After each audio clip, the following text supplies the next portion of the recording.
All right, looking at example 3, we're going to do similar types of questions. So to the lead-in questions, we'll be asking this kind of situation that you would ask in factoring. Find two numbers that multiply to 54 and add to negative 15. So what's going to be different here is now that there's some negative numbers involved. The previous example, we just had plus signs, so we only had to think with positive numbers.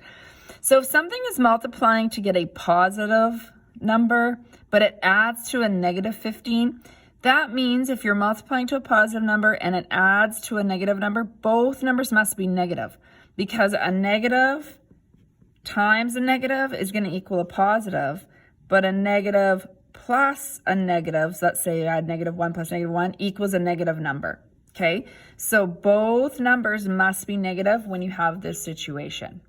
So if I want to find two numbers that multiply to 54 and add to negative 15, okay, factors of 54, you're going to list them. You don't even have to think of the negative numbers at first. You know they're both negative. So you can go through the list and you're going to find 9 and 6 is positive 54. But if I add that, I get positive 15.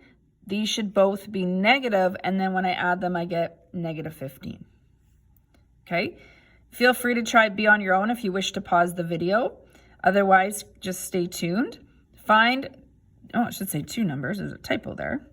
Find two numbers that multiply to 12 and add to negative 8. So factors of 12, you know both numbers are going to have to be negative, but just think of the numbers at first. Numbers that multiply to 12 and add to 8 must be 6 and 2. And again, 6 plus 2 is positive 8, but if you make them both negative, negative 6 times negative 2 is still positive 12, but negative 6 plus negative 2 is negative 8.